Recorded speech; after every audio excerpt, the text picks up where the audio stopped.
व्यवस्था का प्रारंभ। भगवान ऋषभदेव से पूर्व भारतवर्ष में कोई वर्ण या जाति की व्यवस्था नहीं थी।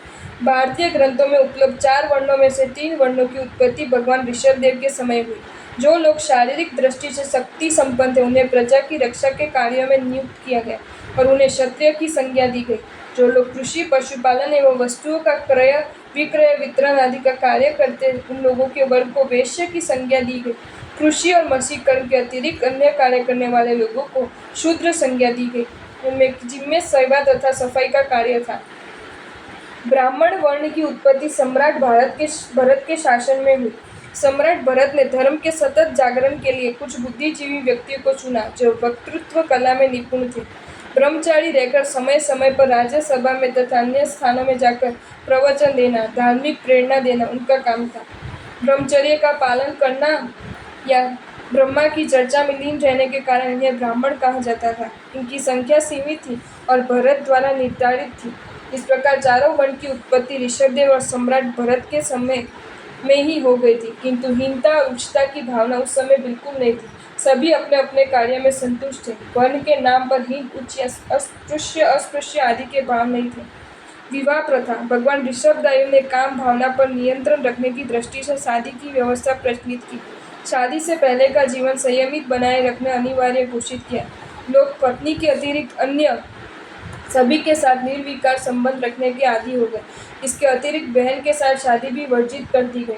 भाई बहन का पवित्र संबंध जो हम आज देख रहे हैं वो भगवान ऋषभदेव की ही देन है। लोकांतिक देवों की धर्मतीत प्रवर्तन के लिए प्रार्थना। प्रभु का दीक्षा समय समीप जानकर लोकांतिक देवों ने आकर अपने शाश्वत आचार के अनुसार प्रभु से संयम मार्ग प्रवर्तने हेतु प्रार्थना की। देवताओं के जाने के बाद अपनी स्थिति का स्मरण कर प्रभु ने अपने ज्येष्ठ पुत्र भरत को राज सिंहासन पर बिठाया। अन्य पुत्र को अपने अपने नाम के देशों का अधिपत्य दिया और संसार से विरुद्ध हुए। वार्षिक दान। संसार से वैराग्य भाव धारण कर प्रभु ने सांवत्सरिक दान देना प्रारंभ किया। दीक्षा के दिन से 1 वर्ष पूर्व प्रभु ने नित्य प्रातः काल वार्षिक दान प्रारंभ कर दिया। दान देने का समय सूर्योदय से लेकर मध्याह्न समय तक था। वे दान बिना भेदभाव देते थे। शास्त्रकारों के अनुसार प्रतिदिन 1 करोड़ 8 लाख और 1 वर्ष में 388 करोड़ और 80 लाख सुवर्ण मुद्राएं का दान करते थे।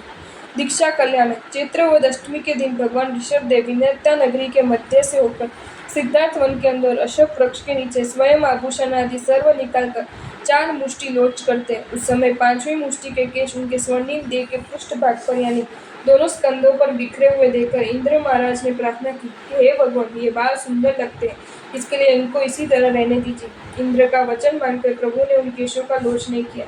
इससे अभी तक भी कहीं कहीं हदीश्वर भगवान की प्रतिमा के कंधों पर छटा होती है। दीक्षा के समय प्रभु ने 24 तप किया था। भगवान के साथ कच्छ, महाकच्छ आदि 4000 राजाओं ने शकट उद्यान में आकर दीक्षा ग्रहण की थी। दीक्षा समय इंद्र ने प्रभु के कंधे पर देवदूषीय वस्त्र डाला। इस तरह भगवान गृहस्थाभ्यास को त्याग कर अंगार हुए। इस वक्त ऋषभदेव भगवान का चौथा मनः प्रज्ञान उत्पन्न हुआ। भगवान ऋषभदेव उस युग के प्रथम मुनि या भिक्षु थे। लोग मुनि की आचार मर्यादा से अनभिज्ञ थे। उन्हें कैसी भिक्षा दी जाए ये भी पता नहीं था। भगवान ऋषभदेव जब भिक्षा के लिए नगर में आते तो लोग उन्हें स्वामी, महाराज आदि आदरपूर्वक संबोधन देकर स्वर्ण, आभूषण, वस्त्र आदि की भेंट सजाकर लाते, परंतु ऋषभदेव के लिए ये सब आग्रह था। वे मौन भाव से वापस वन में लौट जाते। इस प्रकार शुद्ध भिक्षा के अभाव में 1 वर्ष से अधिक समय तक निर्जल निराहार तप करते रहे। इस बीच जो 4000 व्यक्ति उनके साथ मुनि बने थे पूछते, स्वामी हमें भूख लगी, प्यास सता रही, हम क्या करें, क्या खाए, क्या पिए, परंतु भगवान ऋषभदेव कठोर मौन धारण किए रहते। भूख प्यास से व्याकुल होकर उनमें से अनेक मुनियों ने झरनों, नदियों का पानी पीना चालू कर दिया। कंदमूल फल खाकर समय बिताए। कुछ जंगलों में जाकर तापस परिव्राजक बन गए। अब श्री ऋषभदेव स्वामी ग्रामानुग्राम विहार करते हुए भिक्षा के लिए भ्रमण करते हैं, मगर पूर्व भव में बैलों के मुख पर छींकी बांधने के कारण अंतराय कर्म के उद्देश्य से शुद्ध भिक्षा कहीं नहीं मिलती। भगवान ऋषभदेव विहार करते करते एक बार हस्तिनापुर नगरी की ओर पधारे। हस्तिनापुर में उस समय बाहुबली के पुत्र सोमप्रभ राजा राज्य करते थे। उसका पुत्र था श्रेयांश कुमार। उस रात श्रेयांश कुमार ने एक विचित्र स्वप्न देखा। स्वर्ण के समान चमकने वाले मेरू पर्वत काला पड़ गया। है और मैं दूध के कलश से उसका अभिषेक कर उसे पुनः उज्जवल बना रहा हूँ। प्रातःकाल श्रेयस कुमार ने अपने पिता महाराज सोमक्रम से इस विचित्र स्वप्न की चर्चा की। राजा ने भी ऐसा ही कुछ स्वप्न देखा और उसकी चर्चा की, परंतु उन शुभ स्वप्नों का रहस्य कोई नहीं समझ सका। तब श्रेयांश कुमार अपने महल के झरोखे में बैठकर स्वप्न के रहस्य पर विचार करने लगे। उसी समय भगवान ऋषभदेव हस्तिनापुर नगर में पधारे। भगवान का आगमन सुनकर सैकड़ों हजारों लोग उनके दर्शनार्थ उमड़ पड़े। लोग भिन्न भिन्न प्रकार के उपहार सजाकर लाने लगे, परंतु प्रभु ऋषभदेव ने कुछ भी ग्रहण नहीं किया। वे सीधे राजमहल की ओर बढ़ते चले आ रहे थे। अचानक श्रेयांश कुमार ने भगवान ऋषभदेव को राजमहल की ओर पधारते देखा। वह अपलक दृष्टि से देखता ही रह गया। गहन और एकाग्र भावपूर्वक देखने से उसे जाति स्मरण ज्ञान हुआ। पिछले जन्म चित्रपट की भांति स्मृतियों में झलकने लगी। उसे तत्काल समझ लिया भगवान ऋषभदेव 1 वर्ष से ज्यादा भिक्षा के लिए निराहार विचर है और मुनि मर्यादा के अनुकूल शुद्ध भिक्षा देने की विधि का किसी को ज्ञान नहीं है। वह शीघ्र ही राजमहल से नीचे उतरा, भगवान को भक्तिपूर्वक वंदना की, प्रार्थना की, प्रभु पधारिए, आज ही मेरे आंगन में ताजे इक्षु रस के 108 कलश हैं। वे पूर्ण शुद्ध हैं, आपके अनुकूल है, कृपा कर इक्षु रस ग्रहण कीजिए। प्रभु ऋषभ ने अपने दोनों हाथों का अंजलि पुट बनाकर इक्षु रस ग्रहण किया। अत्यंत भक्तिभाव पूर्वक श्रेयांश कुमार ने इक्षु रस दान कर भगवान को वर्षी तक 1 वर्ष 40 दिन लगभग का पारणा कराकर अक्षय लाभ प्राप्त किया। देवताओं ने आकाश में अहोदानम की घोषणा कर हर्ष ध्वनियां की। रत्नों, पंचवर्णी पुष्पों तथा सुगंधित जल आदि की वृष्टि कर आनंद मनाया। संसार में सुपात्र दान की प्रवृत्ति का शुभारंभ हुआ।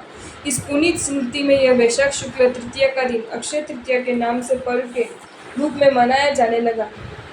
आज भी वर्षी तप के पारने के रूप में लाखों जन इस महापर्व को मनाते हैं। केवल ज्ञान कल्याणक एवं तीर्थ स्थापना। भगवान ऋषभदेव 1000 वर्ष तक छदस्थ अवस्था में साधना करते रहे। फागणवदी एकादशी के दिन पुरी मताल के उद्यान में वटवृक्ष के नीचे 24 अठम तप सहित उत्तराषाढ़ नक्षत्र में शुक्ल ध्यान ध्याते हुए भगवान को सर्वोत्कृष्ट केवल ज्ञान केवल दर्शन उत्पन्न हुआ। जिस समय भगवान को केवल ज्ञान प्राप्त हुआ उस समय संसार में क्षण भर के लिए देव आलोक सा फैल गया। अगणित मानव समूह भगवान को वंदन करने आने लगे। चक्रवर्ती भरत को सूचना मिलते वे भी माता मरुदेवा के साथ भगवान ऋषभदेव का केवल ज्ञान महोत्सव मनाने आए। माता मरुदेवा हाथी पर बैठकर जब शकट उद्यान में पहुंची तो उन्होंने दूर से ही देवताओं द्वारा रचित दिव्य स्कोपोत्सरण में भगवान को विराजमान देखा। हजारों सूर्यों से भी अधिक प्रकाशवान अगणित देवेंद्रों से पूजित भगवान का दिव्यत्म भव्यत्म स्वरूप देखते देखते माता मरुदेवा भाव विभोर हुई। उच्च निर्मल भावधारा में बहते हुए माता मरुदेवा केवल ज्ञान प्राप्त कर हाथी के उदय पर से ही मोक्ष पधार गई। भगवान की प्रथम देशना सुनकर भरत के 500 पुत्र और 700 पौत्र आदि महात्माओं ने दीक्षा अंगीकार की। हजारों व्यक्तियों ने श्रावक धर्म स्वीकार किया। इनमें भरत महाराजा का ज्येष्ठ पुत्र पुंडरीक कुमार प्रथम गंधर्व हुए। युग की आदि में चतुर्विध संघ की स्थापना करके धर्म प्रवर्तन करने के कारण भगवान ऋषभदेव प्रथम तीर्थंकर आदिनाथ कहलाए।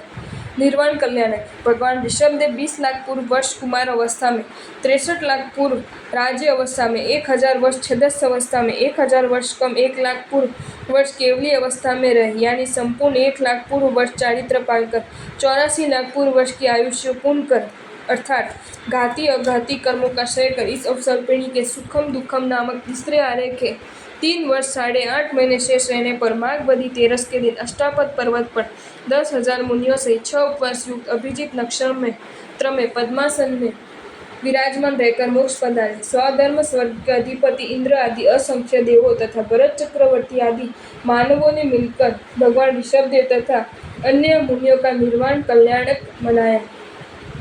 भगवान की शिष्य संपदा। गंधर्व 84, श्रावक 3,05,000, मनः परयोज्ञानी 12,750, चतुर्दश पूर्वी 4,750, साधु 84,000, साध्वी 3 लाख, श्राविका 5,54,000, केवल ज्ञानी 20,000, अवधि ज्ञानी 9,000, वेदक्रिय लब्धिधारी 20,600, चर्चावादी 12,650।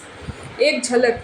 माता मरुदेवा, पिता नाभि, नगरी विनीता, अयोध्या, वंश इक्ष्वाकु, गोत्र काश्यप, चिन्ह ऋषभ, वर्ण स्वर्ण, शरीर ऊंचाई 500 धनुष, यक्ष गोमुख, यक्षिणी चक्केश्वरी, कुमार काल 20 लाख पूर्व, राज्य काल 63 लाख पूर्व, छदस्थ काल 1000 वर्ष, कुल दीक्षा पर्याय 1 लाख पूर्व, आयुष्य 84 लाख पूर्व। केवली परिवार 1 लाख पूर्व में 1000 वर्ष कम। पंच कल्याणक। कल्याणक तिथि, स्थल और नक्षत्र। च्यवन आषाढ़ कृष्ण चतुर्थी सर्वार्थ सिद्ध उत्तराषाढ़ा। जन्म चैत्र कृष्ण आठम, अयोध्या उत्तराषाढ़ा। दीक्षा चैत्र कृष्ण अष्टमी, अयोध्या उत्तराषाढ़ा। केवल ज्ञान फाल्गुन कृष्ण एकादशी, पुरी मतालपुर उत्तराषाढ़ा। निर्वाण माघ कृष्ण तेरस, अष्टावध पर्वत अभिजीत। आपको ये वीडियो अच्छा लगा हो तो इसे लाइक करें और शेयर करें, और ऐसे ही नए नए वीडियोज़ देखने के लिए सब्सक्राइब करें हमारी channel Jain facts and stories को।